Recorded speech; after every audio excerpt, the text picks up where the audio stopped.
Hello you beautiful nuggets. Today we're going to have a sit down girl talk and I'm really enjoying making these videos at the moment. I've actually made 2 already and they both went down so well.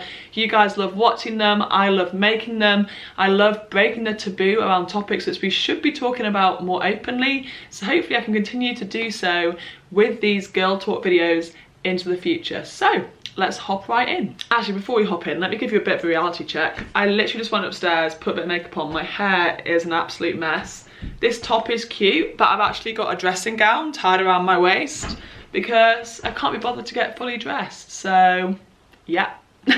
Alright, let's actually jump into the girl talk. And the first subject, which you guys asked me about on Instagram, is periods. And I think the reason why you guys asked me about this a lot is because I just had my period and I was having a bit of a moan about it on my Instagram stories. You were asking about PMS, emotions, and my experience with periods. And I think this is actually a really interesting topic because my period has always been pretty easy to cope with. I've always had like not really any cramping, not really any PMS, they weren't really that heavy. But then, when I came into my mid-20s, things changed and now my period is not quite as easy as it always has been. So my period now is so heavy that it's almost debilitating. Like, it's really heavy, guys. And I've spoken to other girls and I say like how heavy mine is, and I feel like mine's the heaviest out of everybody I've ever met. It's just so heavy and it can actually make me sometimes be scared to wear certain things or to do certain activities because I just don't know how long I'm gonna be able to last between having to sort everything out down there. Honestly, I have extremely heavy periods and it's something which I was actually looking into recently because it can be a bit of a medical condition. If it gets so heavy that it's actually affecting your life, which it is starting to do with me, you can go to your GP and talk about it. So I'm still thinking to myself about whether I want to do that or whether I think I can cope with my periods being this heavy forever. But yeah, they are like absolutely, sometimes almost cripplingly heavy, which I don't think people talk about. I don't really have any friends who have periods like mine or who have periods this heavy. So let me know in the comments down below if you're like me and you have crazy heavy periods, ones which make you scared to wear white clothes or ones which can't last through the night. Even if you put on like 3 different levels of protection, you still might leak onto your sheets. I'm sorry, that's really TMI, but I just, yeah, I find it really hard to cope with at the moment and it's just so freaking heavy. So I'd love it if you guys could share your experiences in the comments and let me know if you have anything similar because I don't really know what to do about it. Another thing that's actually changed in the past few years about my periods is that now I get PMS. I never used to get like mood swings or anything around my hormones or around my period, but now on the first 2 days of my period I turn into an absolute hot mess. I just can't stop crying. I'm like so emotionally sensitive and everything stresses me out and everything overwhelms me. And the other day, on my first day of my period, I think I cried about 8 times in one day over nothing really that significant. I was just feeling so emotional. So it just shows the impact that hormones can have on you. And this has only really started to happen to me. The hormonal like crying has only really started to happen this past like 6 months. And the heavy periods started when I was like 21, 22. So, but yeah, I have no idea why my periods are affecting me more than ever before, but they really are. And it's sometimes quite a challenge to cope with. So let me know if you can relate to any of this down in the comments below, because I don't really have any friends who have periods as heavy as me. And I don't really have many friends who turn into hormonal, emotional messes like me. So let me know if you do, and maybe I'll be a little bit less alone. God, I rambled on about that one. So let's talk about another thing which I got asked on my Instagram. This one was, how do you feel feminine while being tall? The usual image of femininity is being petite and sweet. I think that's really interesting, and it's actually something which I've never really thought about because I've always felt feminine. I know I'm 6'2", I know I'm really massive, I'm actually taller than most men, but I still feel female because, I mean, I've got boobs, then I've got a vagina, so that does make me a female. But also I feel feminine. I feel like I have a body. This is my female body, so of course I feel feminine. I actually in my mind have never associated femininity with being petite and sweet. I just associate femininity with being female. So I honestly have never thought of myself as not being feminine because I'm tall. I've always thought of myself as feminine, and that's actually a really interesting thing, which I don't know if I can give that much advice on, because I've just always thought of myself as being feminine. I think tall women are beautiful. I think like we're Amazonian, like we've got long, incredible limber limbs, you know, like I think that's amazing. Let's celebrate tall girls. They are feminine and beautiful. The next subject was, how do you feel about the fact that you gained followers after your surgery?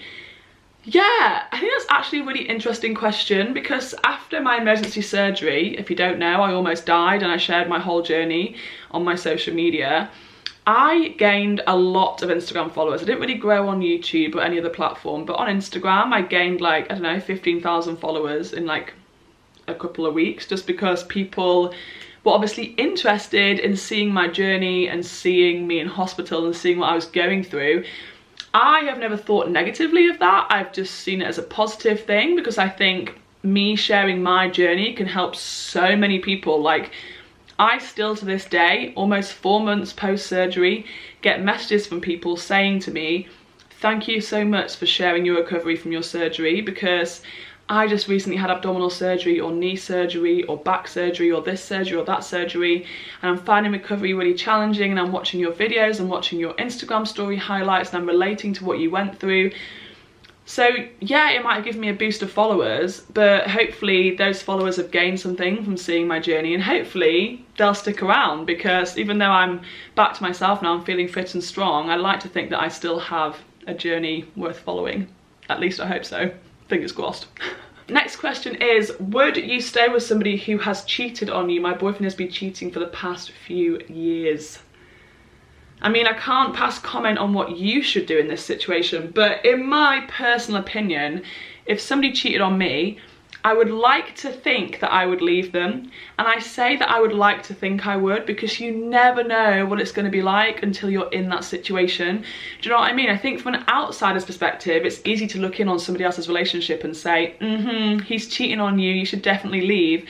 But I can only imagine that if you're in that situation, you love someone and then they've betrayed your trust, but you love them so much you just want to believe in them. It must be so hard to leave. So I would like to think that I would be strong enough and feel empowered enough and independent enough to leave if somebody cheated on me.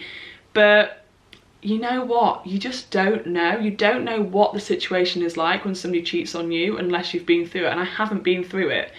But that being said, I'd like to think that I would never stay with somebody who cheats on you, because in my head, once a cheater, always a cheater, and I would always have those doubts, and the whole foundation of a relationship is trust, and that trust would be broken.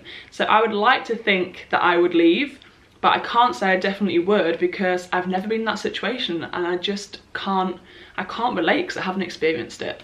Let's do a couple more questions. God, there's so many topics that you guys have asked about, and I feel like I can do these videos for months because there's so many things you guys want me to talk about. So the next subject is, and this lady just put one word in the box, porn. So let me share my opinion on this. My opinion is, if you want to watch it, watch it. You do you, boo, get your hit, do what makes you happy, do what makes you horny. Personally, I am becoming more and more conscious in terms of my consumption of different forms of content and media, and I would try to not consume adult movies from places like Pornhub or, I don't know, RedTube, those sort of typical porn destinations. I wouldn't go there to consume that content, because often the way that content is made, I'm sure some of it is made ethically, but sometimes women are put in compromising positions, and maybe the people who are casted for these don't really want to be doing it, but they're just doing it because it's all they can really do at the moment, and they're just stuck in a bit of a corner, you know. But there are amazing companies, for example, X Confessions, or is it Confessions X? X Confessions, I think it is. So X Confessions, they do like more ethical adult movies, where the people who are casted to make the movies truly want to be doing this. They want to be doing this as a career. They enjoy making the adult movies, and therefore I think it's more pleasurable for the people who make it and also the people who watch it. So if you are going to consume pornography or adult movies, I would say try and do it a little bit more ethically and in a way which is considerate of the people who are actually making that content which you're consuming. Sorry to bring ethics into this subject right now, but I'm learning more every single day about how to live ethically in all different areas of my life, and this is something which I've never really thought of before. I only really learned about it recently, and I'm actually think it's really interesting. We should talk about it more. It's such a taboo, but if you are going to consume this content, like, do what you want, but just try and consume it a little bit more ethically and considerately and compassionately, you know? And the final subject I'm going to talk about is boob jobs, Botox and fillers. This person says, I've never really wanted them before, but now everybody else is having them and I feel like maybe I should. This is such an interesting subject, and I can really relate to this comment and this question which I got on Instagram, because personally I have never in my life thought about my lips and thought anything negative about my lips. I feel like my lips are fine. These are my natural lips. They're just like normal size. But then when you see on Instagram that everybody has lip fillers, I look in the mirror and I'm like, are these too small then? Like, everybody else is getting lip fillers, so should I get lip fillers? Because clearly, if nobody else has lips this size anymore, then these just must be too small by society's standards. It's so bizarre, because until everybody else started getting fillers, I had never thought about getting lip fillers. By the way, guys, I've not had lip fillers. I haven't had anything put in my lips or anything like that. So I just find it really interesting that this lady has said that, because I can totally relate to the fact that, like, when people share they've had fillers and Botox and lip fillers and all these different things, you might start thinking, well, if she's done it, then maybe I should do it. And I have to say, I'm not quite sure what my firm opinion is on this subject. I don't really know whether I think it's right or wrong, or whether we should be sharing whether we get it, or whether we shouldn't be sharing whether we get it. I don't know whether it's more ethical to keep it to yourself or to share it. Because if you keep it to yourself, then maybe that's seen as being deceitful. Then if you share it, you're contributing to the normalization of getting these procedures. And I think that the more that we normalize it, the more that it becomes expected that women should be getting things like lip fillers. So I don't know what the right thing is to do anymore. I don't know whether you should be sharing that you've had it done, or whether you shouldn't be sharing that you've had it done. I don't know which one is more harmful or more beneficial. I don't know the right thing, and I don't really have a strong opinion on it. So let me know what you think in the comments down below about boob jobs, Botox and lip fillers, and whether you think that seeing other people get it done makes you want to get it done, or whether you would rather people share they get it done and you have a level of transparency of knowing what people have had done. I don't know. I just find that such a perplexing subject, but I would love to hear you guys' thoughts in the comments down below. And that's going to be it for this video. I hope that you guys enjoyed hearing me talk about these subjects. I still have so many more topics that you guys have left from my Instagram listed here, so I'll try and do those in a future video. And let me know any more subjects you want me to talk about in the comments down below. And I'll see you guys super soon. Have an amazing day. Bye.